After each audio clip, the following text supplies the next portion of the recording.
saya dapat imajinasi kan, iblis kan bekerja di area imajinasi kan, melihat dia ditiduri pria lain. Nah, itulah untuk pertama kali dalam hidup saya tahu sakitnya di mana. Sakit, saya kok sakit banget ya gitu loh. Lalu ada suara kan ngomong gini, katanya jodoh dari Tuhan. Ini mohon maaf ya, ada pikiran jahat gini, kok dapat yang bekas gitu kan. Dan itu sakit sekali gitu. Sahabat Crosstalk, bersama saya Grace Kusno dalam Bincang-Bincang Crosstalk.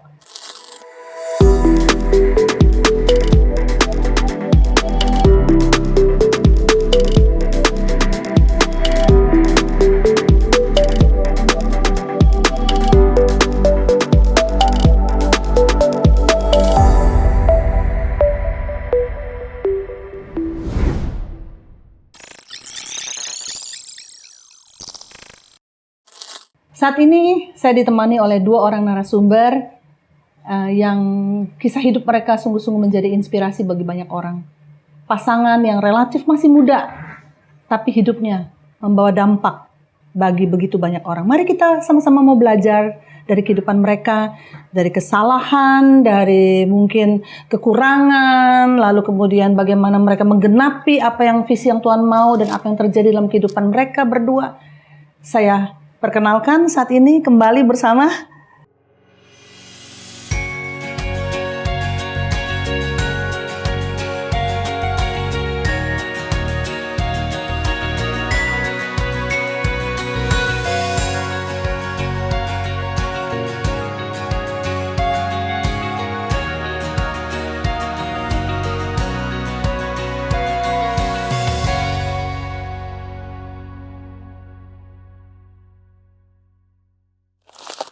Sandy Sujak dan Doni Tompunu ya, Manado. Iya. Jadi Sandy juga Manado kan, papa mama Manado. Iya. Mama bukan. Mama Jawa, Jawa papa ya. Manado. Papa Manado. Doni Fam Tompunu dikasih aja, sebenarnya Chinese. Oh iya. Tapi ada sejarahnya nanti. tapi wajahnya ada Manado-Manadonya kayaknya. Ya, ayah saya kebetulan kan yatim piatu, diangkat anak sama keluarga Tompunu gitu. Dikasih marga aja sebenarnya. Tapi Manado. Ibu Chinese. Chinese juga. Chinese Bandung. Jadi ayah juga Chinese. Iya. Oh, oke. Iya, oke. Thank you ya, Doni dan Sandy. Saat ini adalah gembala sidangnya Pak Doni. Saya panggil Doni aja dah. Doni aja, panggil Doni. Panggil Doni dan Sandy aja ya. Iya. Ya, dan sekarang unik sekali gerejanya ya. Boleh diceritakan bahwa nanti kita akan bincang-bincang. Jadi gerejanya yang bukan hanya berdasarkan hari Minggu onsite saja, tapi gereja dengan jemaat online-nya itu yang menjadi pusat pelatihan dan pelayanan mereka. Sangat unik dan itu sangat baik untuk di-sharing pada kesempatan kali ini. Tapi terlebih dahulu sebelum masuk ke pelayanan, lebih baik ke hubungan dulu nih. Karena kita kemarin cerita dengan Sandy tuh stop di bagaimana bertemu dengan tulang, bukan tulang rusuk, ini tulang rusuk kayak ini ya. Oke, kita lanjut di situ paling ya. Iya. Oke, gimana? Kata Sandy, dia pertama ketemu ngelihat Doni di panggung, lalu di panggung ya. Iya. Mimpin itu ibadah doa, jadi worship leader. Jadi worship leader. Ini nih calon suami kamu gitu. Tuhan udah bicara pada saya. Iya. Kalau sama Doni gimana? Nggak ada bicara apa-apa Tuhan. Iya, jalur normal. Jalur normal. Ya, justru saya ikut doa puasa 10 hari itu karena saya rindu sesuatu yang supranatural. Ya, saya ingin mendengar suara Tuhan, dapat penglihatan, ya. Tapi kenyataannya kan namanya puasa 10 hari ya, nggak makan. Ya hari ketiga keempat boro-boro mimpi penglihatan. Yang ada ngelihat apa ya? Capcay. Iya, Kentucky Fried Chicken. Bahkan ya lagi worship leader pun ngelihatnya pecel lele. Nah, jadi memang ya sejujurnya tidak mendapatkan apa yang saya harapkan gitu. Malah lemes ya, aduh susah juga doa lapar ya, tapi di luar dugaan kan ternyata kan Tuhan bekerja juga di sana. Saya mendapatkan. Ini supranatural yang ini. Iya. Tuhan lagi mau bicara sama calon istri. Tapi memang dari sejak SMP kelas 2, saya itu sudah punya impian untuk menikah dengan jodoh yang dari Tuhan. Ya. Karena kesaksian seorang hamba Tuhan, bagaimana Tuhan mempertemukan dia dengan jodohnya. Lalu saya juga baca buku Derek Prince tentang jodoh dari Tuhan. Jadi itu menginspirasi saya. Jadi doa saya, Tuhan, saya mau menikah dengan jodoh yang daripadamu. Nah, itu doa saya dari remaja tuh. Nah, saya nggak mau pacaran ya, kecuali saya benar-benar yakin itu jodoh yang dari Tuhan. Waduh, berarti Doni sudah dari usia muda sekali sudah ikut Tuhan. Iya, dari sejak saya lahir harusnya kan saya mati. Karena muntah-muntah darah, ibu saya, orang tua saya waktu itu perintisan di Bangka Belitung, di Tanjung Pandan, dengan kondisi sangat minim, ke rumah, bukan rumah sakit, sebenarnya istilahnya tuh dukun beranak ya. Ya, waktu menghamil waktu hamil lahirnya itu di dukun beranak, tapi bukan dukun dalam arti kan hanya bidan. Tapi kan bidan kampung. Lalu karena juga kurang gizi dan kurang higienis, begitu lahir muntah-muntah darah, bawa ke rumah sakit. Waktu itu kan ada Timah ya, rumah sakit Timah. Pusat Timah di Bangka Belitung itu di Tanjung Pandan, tapi sudah terlambat, dokter sudah angkat tangan. Nah, disitulah ibu saya melihat saya masih kecil sekali ya. Dan akhirnya berdoa, Tuhan kalau anak ini sembuh 100%, dia milikmu, jadi hamba Tuhan. Nah, singkat cerita, ya saya sembuh total gitu. Dokter juga lihat ini mujizat gitu. Dan dari situlah ibu saya selalu berkata, Doni, kalau sudah besar, kamu jadi pendeta. Karena mami sudah nasar, kamu tuh milik Tuhan. Jadi ketika saya remaja, pernah ditanya sama om saya, masih kecil ya, bukan remaja ya. Doni udah besar mau jadi apa? Saya bilang mau jadi tentara. Waktu itu kan mau jadi polisi. Ibu saya langsung berkata, keluar dari kamar tuh. Doni, no, nggak, bukan. Ingat, mami udah janji nasar, kamu besar jadi pendeta. Nah, jadi dari situlah saya dikunci kan, saya jadi pendeta. Tapi kan, ya singkat cerita adalah kalau anak pendeta itu kan, ya di dalam gereja dapat tekanan, di luar gereja dapat tekanan. Dan saya sempat menyesali SMP kelas 2 itu. Kenapa saya lahir sebagai anak pendeta? Kalau saya tidak lahir sebagai anak pendeta, ya mungkin keadaan akan lebih baik. Ya. Nah, tapi disitulah pertama kali saya baru tahu kalau itu suara Tuhan. Ada suara di batin saya berkata, karena aku punya rencana dalam hidupmu. Jadi SMP kelas 2 itulah saya masuk kamar saya. Dulu kalau kita doa pagi karena sebagai anak pendeta. Ya, tapi hari itu saya masuk kamar saya berlutut, saya panggil dia papa. Karena papi ya. Aba, bapa ya gitu. Baru ngomong papa gitu ya. Aba gitu, tiba-tiba saya dilawat Tuhan tuh. Nah, itu jadi SD ya? SMP kelas 2. Oh, SMP kelas 2. Ya dari SD pun sudah doa, ya sudah ngalami lawatan juga, tapi secara pribadi personal saya cari Tuhan di SMP kelas 2 itulah. Saya mengalami lawatan Tuhan luar biasa. Dari SMP sampai SMA itulah saya benar-benar setiap hari itu doa tuh 4 jam sehari waktu itu. Iya, pagi 2 jam, jam 4 udah doa, jam siang pulang sekolah doa, malam doa pribadi. Itu atas keinginan sendiri, bukannya dicambuk sama mama. Enggak ada. Nah, di situ awalnya Kak Grace. Nah, di situ juga lah saya punya komitmen. Saya mau menikah dengan jodoh yang dari Tuhan. Kerinduan terbesar saya sebenarnya kenapa 2-4 jam baca Alkitab sehari 10 pasal. Saya ingin dengar suara Tuhan. Tapi saya nggak dapatkan itu kan. Ya, yang saya dengar tuh suara toke. Karena saya pernah di kamar saya tuh Tuhan bicara udah 2 jam 3 jam lebih, kok nggak ada suara juga. Lalu saya ngomong gini, Tuhan ngomong dong apa aja kayak Tuhan. Tiba-tiba toke, itu toke besar banget dan kepala saya langsung amin, saya keluar kamar gitu. Tokenya sampai hari ini masih bunyi itu di rumah saya ya. Sebagai saksi sejarah gitu ya. Jadi kadang Tuhan tidak selalu berbicara secara audible seperti itu ya dong. Sampai hari ini pun saya nggak pernah dengar suara Tuhan audible. Jadi waktu saya sama Sandy itu awal mulanya kita pelayanan bareng kan, pelayanan waktu itu PPRG. Persekutuan Dan yang saya dengar waktu itu PPRG itu salah satunya adalah khususnya bagi anak-anak muda anak-anak pendeta kan ya. Ternyata tidak mudah jadi anak pendeta sampai harus dibikin retreat khusus. Dari situlah saya ketemu dengan Sandy. Tapi saya nggak tahu kalau dia saya bakal calon suami, saya nggak tahu apa-apa ya. Iya. Kami kan ya berteman biasa aja kan, pelayanan bareng. Kasihan deh kamu yang doa setengah mati yang dengar suara Tuhan dia. Iya.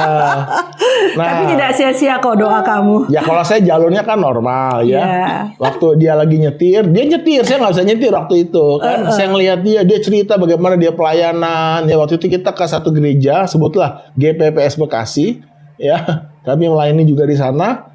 Disitulah awal mula, saya nggak pernah lupa. Tiba-tiba saya lihat kok beda yang satu ini gitu.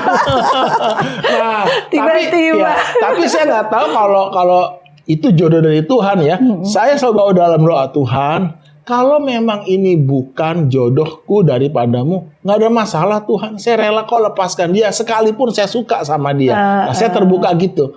Tapi kalau memang ini jodoh daripada Tuhan, ya aku mengasihimu Tuhan. Jadi motivasi hati saya adalah ya tidak menjadikan dia berhala. Iya. Ya, Tapi benih cinta sudah muncul lah. Iya, sejak hari itu punya alasan telepon dia tiap hari, gitu kan. Pelayanan. Alasannya pelayanan, ya kayak gitu-gitulah. Kan dia di Jati Bening, Bekasi, saya di Cirende, jauh jauh banget sekali. sih. Melewati lembah, gunung, sungai, jembatan.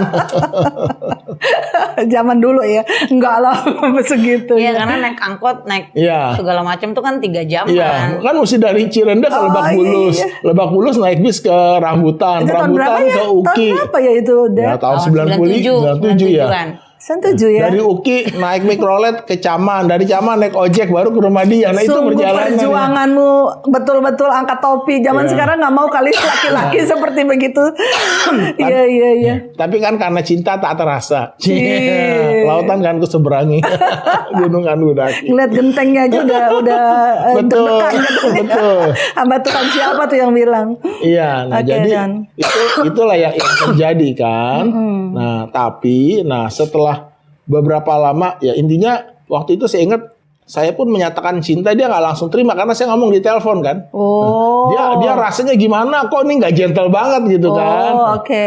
Nah, lalu Kamu seberangin lagi lautan dan ya, segalanya. ketemulah di doa puasa 10 hari yang ketiga kalau nggak salah ya. Oke. Nah, disitulah akhirnya saya ngomong langsung di wartel ya, ingat.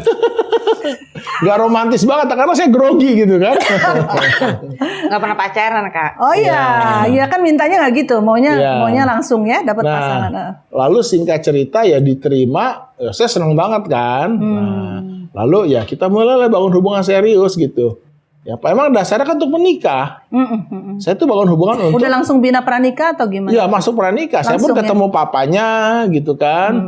Nah, dan Terus Sandy bilang bahwa 2 tahun lampau saya sudah mendengar suara nah Tuhan. itu ya setelah baru dia cerita baru saya kaget. Oke. Nah, oh ini Ya, supranaturalnya. namun, setelah 3 bulan berjalan bersama, selama 3 bulan tuh Sandy beberapa kali sering ngomong, untung di saya, buntung di kamu.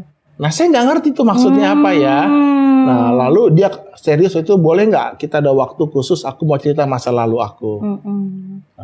Di Pondok Indah Mall waktu itu di sebuah restoran, karena kami nggak pernah sepi-sepi kan, tempat ramai selalu kan.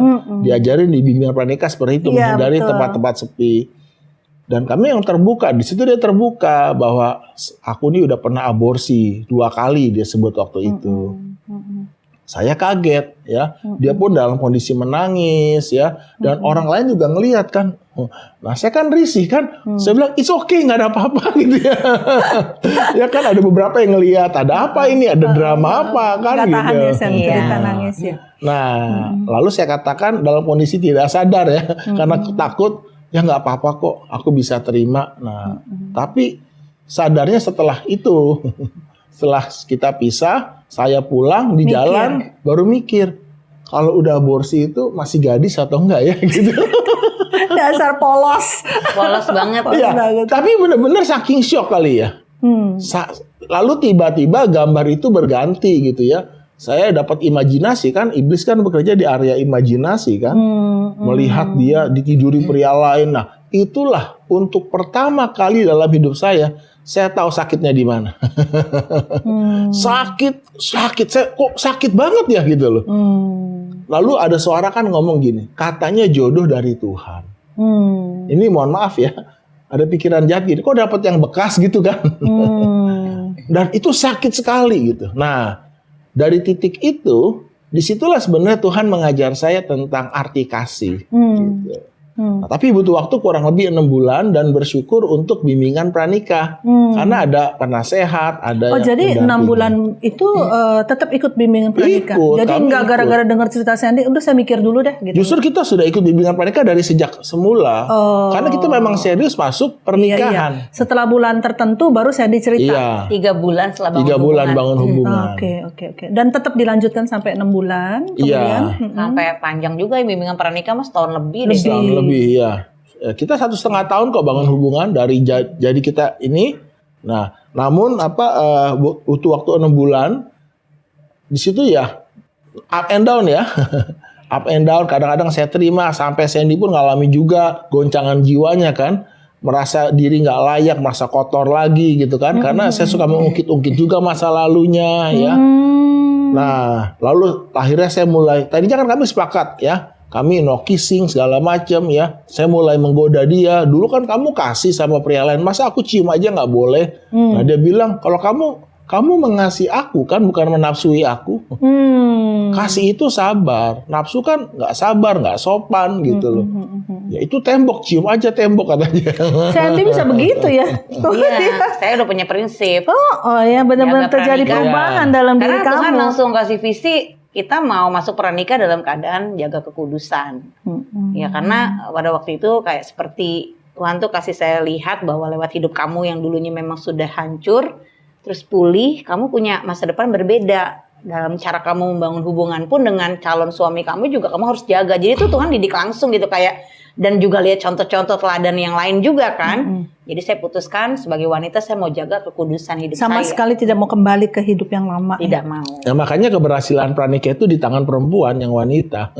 Dalam hal ini untuk Sandy dan Doni maksudnya iya, kan? karena pria Untuk itu kan semuanya memang kan? ya, Untuk semua. karena pria itu kan memang sex oriented kan. Oh. Kalau wanita ini mesti bisa menjaga tegas gitu loh. Ya karena Tuhan menciptakan pria kan memang sebagai pembawa benih ya. Ya. Nah, itu udah diajar juga di bimbingan pranikah. Kita dikasih tahu. Nah, makanya singkat ceritanya adalah Jadi Doni waktu itu menggoda Sandy dalam arti kata mau kadang-kadang ya mau bukan mengetes, ada dendam kali ya, ada kemarahan ternyata saya. ya, oke. Masih ada kemarahan, dendam ya yang tersimpan ya. Dan di proses waktu Doni juga masih berproses ya. Saya juga dalam hati sih nggak yang harus mengikat dia tuh jadi mas saya juga gitu ya. Jadi walaupun saya tahu dia jodoh dari Tuhan buat saya, tapi saya lepaskan kembali gitu Tuhan. Saya juga nggak wajib dan tanda kutip nggak harus dia juga. Saya juga kan nggak menikah juga nggak apa-apa. Saya bahkan ngomong sama Tuhan tuh pernah kayak gitu. Saya kalau nggak menikah juga nggak masalah karena saya udah capek ya di dunia perlaki-lakian lah ya. Itu udah kayak kayak aduh udah capek gitu ya. Jadi kayak buat saya kalau saya bisa menikmati hal seperti ini dengan Tuhan aja saya udah enjoy loh. Sudah dipuaskan lah. Apa sih kepuasan dengan hal-hal yang berbau yang kayak begitu ya? Saya pikir udah Bisa cukup berbalik gitu. begitu ya. Iya. Nah, Oke. saya pulihnya itu ketika di seminar ini misi ya dulu IGMN, Integrated IGMN. Global Network Vision Network kan, dan judulnya itu hati yang remuk. Oke. Ada lukisan kepala botak, orang botak yang lagi berdoa begini ya. Saya lihat lukisan itu. Nah, tiba-tiba dengan judul hati yang remuk, Roh Kudus tuh bekerja ya lewat lukisan juga rupanya. Itu seperti ada rasa sakit yang diangkat. Saya bisa merasa itu kayak ada set gitu. Ya. Tiba-tiba ya saya tahu saya sudah sembuh. Karena proses 6 bulan itu kan mengampuni 70 kali 7 kali kan. Saya boleh teringat Tuhan. Ya. Sampai Tuhan ngomong gini sama saya, kamu pikir kamu siapa? Aku Tuhan, terima Sandy. Kamu nggak terima, siapa kamu? Kamu sombong sekali gitu. Nah itu proses panjang lah. Ya, dan dalam pemikiran. Makanya kan menang di dalam, menang di luar. Jadi mesti sembuh di dalam dulu, baru sembuh di luar. Dalam hati dan pikiran kita. Makanya jangan masuk pernikahan dalam kondisi luka. Kalau orang masih bawa luka masuk pernikahan, luka ketemu luka bergesekan, itu yang akhirnya memperparah luka itu gitu. Itu sebabnya bina pernikahnya berjalan cukup panjang ya, karena memang belum siap lah. Ya, saya juga katakan belum siap karena saya mesti sembuh dulu.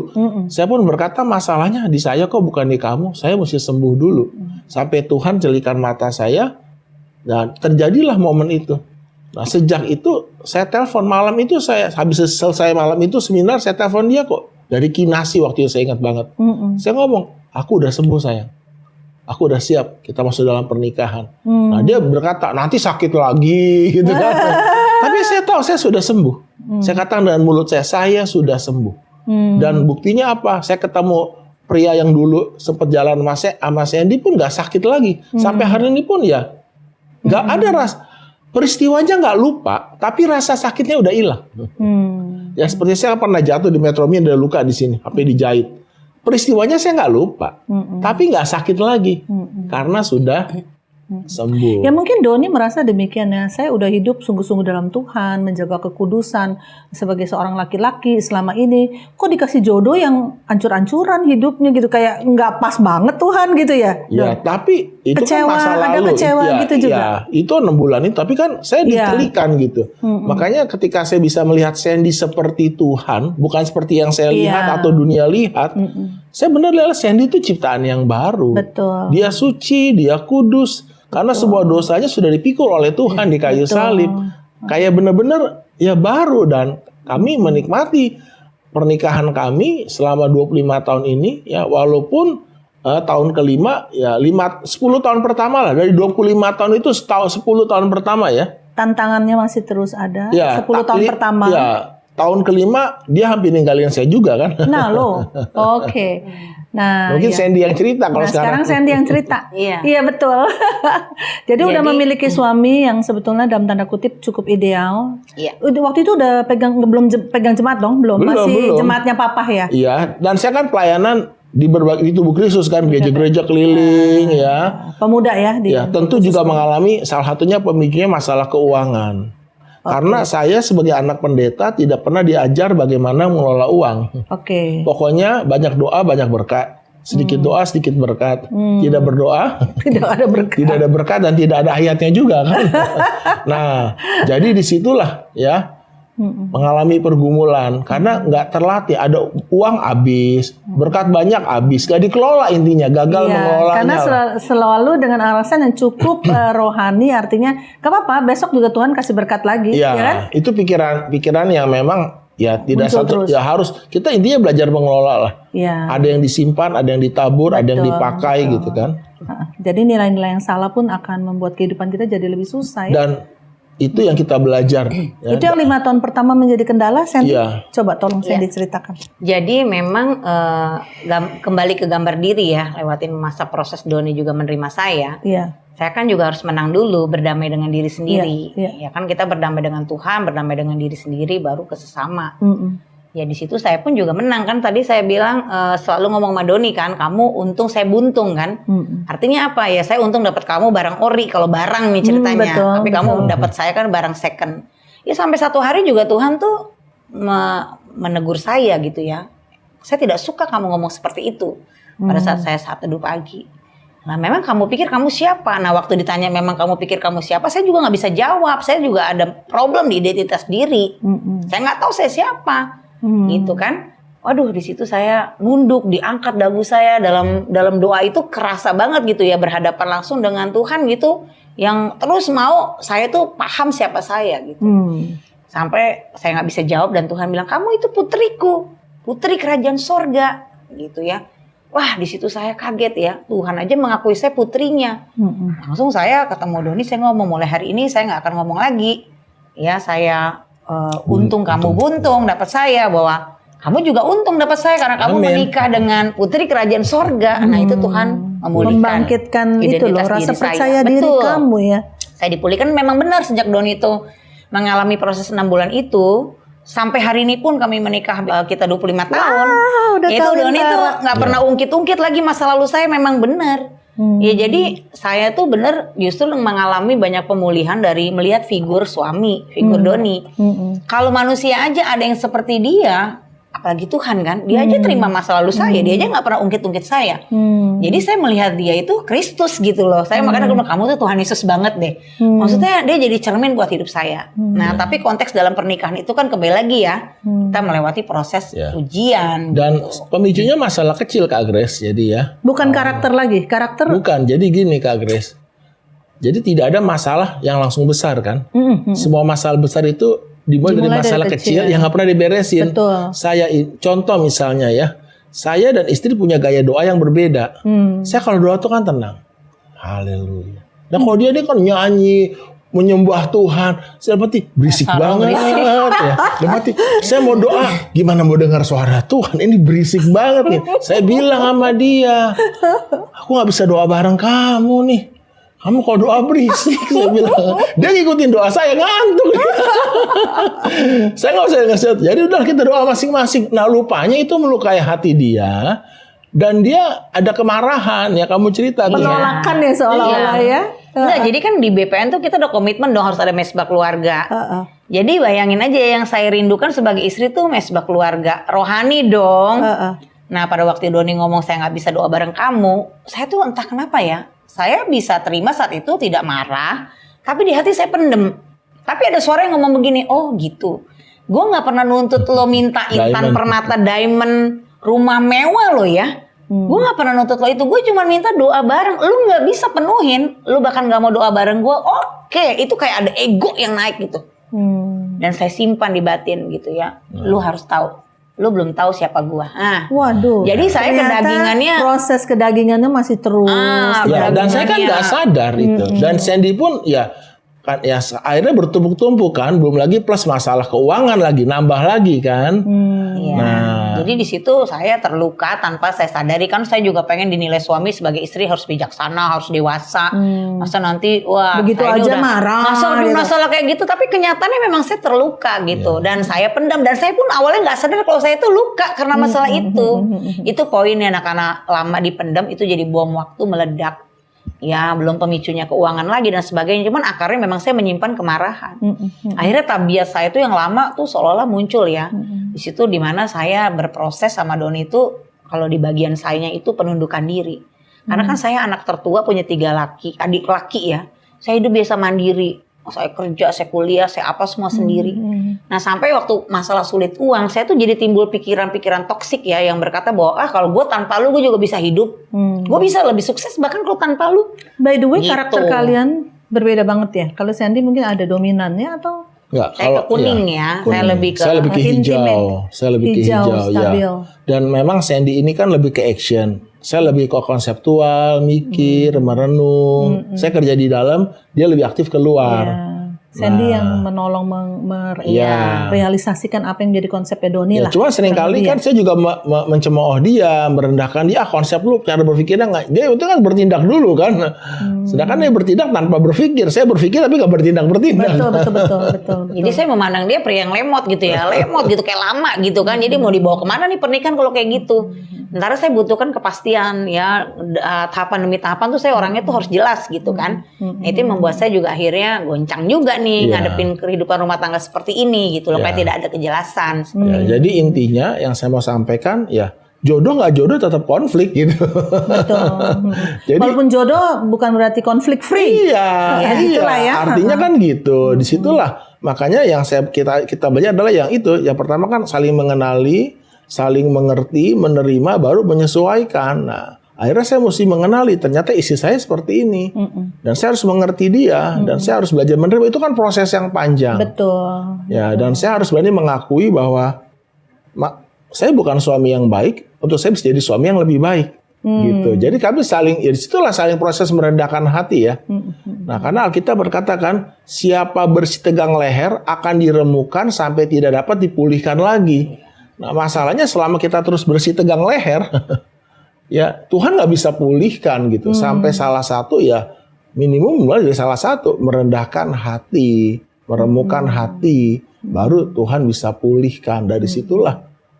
Saya membandingkan dia tanpa sadar di pikiran saya itu dengan papa ya. Kalau papa kan saya minta 1, dia bisa kasih 5. Sementara lu jangankan 1. Saya dulu bergumul masalah keuangan, makan ayam 1 aja bukan di Kentucky ya, di warteg tuh bisa ditegur. Dan saya suka tegur dia depan orang, itu yang melukai hati dia. Kalau nggak ada duit kenapa mesti beli? Nah dia kan tipe orang kalau masuk restoran nanya harga. Loh saya pikir makan aja nggak usah nanya harga. Jadi tiba-tiba dalam kondisi jalan pagi ya, saya tiap hari tuh gitu. Keliling kompleks sambil ngomong firman Tuhan, sambil memuji Tuhan ya, sambil jalan pagi olahraga lah. Ya, karena doa di kamar saya stres. Karena siang itu kan ada debt collector dan sebagainya. 16 kartu kredit. Oke. Tiba-tiba, nah ini dia kalau Tuhan bicara di batin saya ngomong gini. Kalau aku gembala kamu tuh takkan kekurangan. Kalau kamu kekurangan, siapa gembala kamu? Gitu loh. Kaget saya. Sahabat Crosstalk, agar kesaksian ini dapat memberkati lebih banyak orang, yuk like and share kesaksian ini kepada keluarga dan teman-teman lainnya. Bagi sahabat Crosstalk yang diberkati melalui kesaksian ini, mari berbagi di kolom komentar. Dan subscribe agar tidak ketinggalan kesaksian-kesaksian lainnya.